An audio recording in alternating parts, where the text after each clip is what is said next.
नमः संस्कृताय विद्यार्थियों, मैं पूर्णिमा शर्मा। आज कक्षा सप्तम की हिंदी मंजरी पुस्तक के अनिवार्य संस्कृत खंड से षष्ठा पाठा पाठ 6 गीतामृतम के शब्दार्थ और इसका अभ्यास कार्य लेकर प्रस्तुत हुई हूँ। प्रारंभ करते हैं इस पाठ के शब्दार्थ। इतराह दूसरा, अनुवर्तते अनुकरण करते हैं, प्रमाथी मंथन करने वाला, निग्रहम नियंत्रण, सुदुष्करम कठिन, रजोगुण समुद्भवाः रजोगुण से उत्पन्न, महाशनाः बहुत अधिक भोजन करने वाला, महापापमा महान पाप वाला।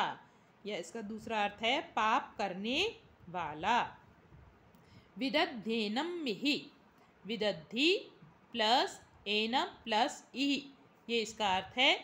एनम मतलब इसको, इहि मतलब यहाँ, विदद्धि मतलब जाने। देखिए यहाँ पर ये अर्थ लिखा हुआ है, इहि मतलब इस संसार के लिए है, यहाँ इसे जानो, ये इसका पूरा अर्थ है शब्द का।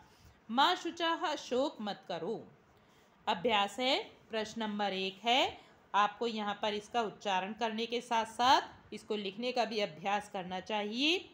श्रेष्ठस्तत् तदेवेतरः, लोभस्तस्मादेतत्, प्रमाथी बलवदृढं, नाशनम् आत्मनाः।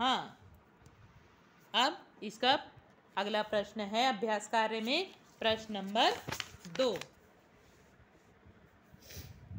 एक पद में उत्तर दें, 1 वर्ड में आंसर देना है। मैंने यहाँ लिख रखे हैं प्रश्नों के उत्तर। लोकाः किमनुवर्तते, श्रेष्ठा जना यत् प्रमाणम कुरुते, लोकाः तदनुवर्तते, यानी श्रेष्ठ लोग जिसका जो प्रमाण कर देते हैं, संसार उसका अनुसरण करता है। अब प्रश्न नंबर 2, कस्य निग्रह सुदुष्करः, किसको का नियंत्रण करना बहुत कठिन है, मनस्य, यानी मन का नियंत्रण करना बहुत कठिन है, तो मनस्य इसका आंसर आ जाएगा। कामः क्रोधस् तथा लोभः कस्य द्वारम, कामः क्रोधस् तथा लोभः किसके द्वार है, नरकस्य। देखिए जहाँ जहाँ आप देख रहे हो से आधा स और या है, तो देखिए शब्द लिखा मन और उसके आगे से जोड़ दिया, तो इस तरह से पूरा आंसर ठीक बन जाएगा। ऐसे यहाँ पे कस्य है तो नरक लिखकर इसमें इससे आधा जोड़ दिया तो बन गया नरकस्य। ये आपके लिए शॉर्ट ट्रिक है। अहम त्वाम सर्व पापेभ्यो मोक्षयिष्यामि इति कहा कथ्य, मैं तुम्हें सभी पापों से मुक्त कर दूंगा, ये किसने कहा था, श्री कृष्णा। देखिए यहाँ पे कह में विसर्ग है, इसलिए देखिए श्री कृष्ण लिखकर यहाँ पे आप विसर्ग लगाएंगे। प्रश्न नंबर 3, मंजूषा से उचित पदों को चुनकर वाक्य पूरा करें। यहाँ पे मंजूषा दी हुई है। मंजूषा आपको किसे कहते हैं, जो बॉक्स में आपको शब्द दिए होते हैं।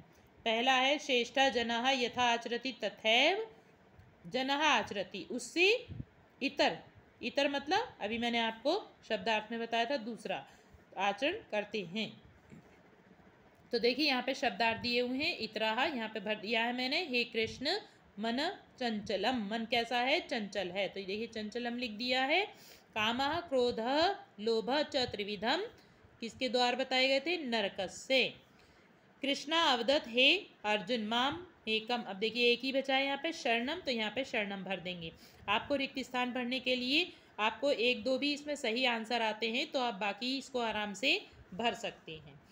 अब प्रश्न नंबर 4, अधोलिखित श्लोकांशों का सही क्रम में मिलान करें। तो पहले यहाँ पे क्या है, काम एव क्रोध एष रजोगुणा समुद्भवा, क्या हो जाता है फिर उससे, महाशनो महापापमा विदध्येनिहि वैरिणम। दूसरा है त्रिविधम नरकस्येदम द्वारम नाशनात्मनः, क्या है इसका आगे, कामः, इससे पहले का क्या है यहाँ पे, कामः, इसको इससे जोड़ेंगे, कामः क्रोधस्तथा लोभस्तस्मादेतत्त्रयं जयेत्, सर्वधर्मान् परित्यज्य मामेकं शरणं व्रज। फिर क्या आ जाएगा, फिर क्या करेंगे, अहम त्वाम सर्व पापेभ्यो मोक्षयिष्यामि माँ शुचाः। तो इनका अर्थ आप अगर जान लेंगे, ठीक से आप समझ लेंगे पाठ से, तो आपको इनको जोड़ने में भी आसानी रहेगी। अब अगला है, श्रीमद् भगवद गीता के इन श्लोकों का सामूहिक सस्वर पाठ कराएं। तो हमने इसकी एक वीडियो अलग से डाली हुई है सस्वर पाठ की, तो वहाँ से आप अभ्यास कर सकते हैं। रणभूमि में अर्जुन को कृष्ण द्वारा दिए गए उपदेश संबंधी प्रसंग की चर्चा कराएं। तो आप इसकी चर्चा अपनी कक्षा में अपनी कक्षा अध्यापिका या अध्यापक के द्वारा कर सकते हैं। और यदि आपको आवश्यकता है तो आप कमेंट बॉक्स में लिखकर अवश्य दें कि आपको इसके विषय में और जानकारी चाहिए।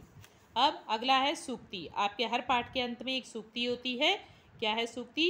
अति परिचयाद अवज्ञा, अत्यधिक परिचय। सूक्ति का अर्थ लिखा हुआ मैंने, अत्यधिक परिचय से अवहेलना होती है, यानी तिरस्कार होता है। जब हम किसी से बहुत अधिक घुल मिल जाते हैं तो उसके साथ हमारी वाणी कैसी हो जाती है? फॉर्मल हो जाती है। हम सामान्य भाषा में बात करने लगते हैं, जैसे अपने मित्रों के साथ करते हैं। यदि हम किसी के साथ बहुत अधिक फॉर्मल नहीं होते हैं, बहुत अधिक घुले मिले नहीं होते हैं, तो उसके साथ बात करने का तरीका हमारा अलग होता है। और जिसके साथ हम बहुत अधिक घुल मिल जाते हैं तो उसके साथ हम अलग तरह से बात करते हैं। तो अत्यधिक परिचय, जब किससे अत्यधिक परिचय हो जाता है तो उसकी हमसे अवहेलना भी होने लगती है। हम उसके कहे हुए काम को मना भी कर देते हैं कई बार। तो यह अर्थ तो सामान्य इतना ही है इस सूक्ति का, अत्यधिक परिचय से अवहेलना होती है। ये थोड़ा सा मैंने आपको समझाने का प्रयास किया है। आशा है आपको अवश्य ही समझ में आ गई होगी ये सूक्ति। फिर भी यदि आपको और इसको आवश्यकता है जानने की तो आप कमेंट बॉक्स में लिखकर भेजिए। आज के लिए इतना ही। धन्यवाद।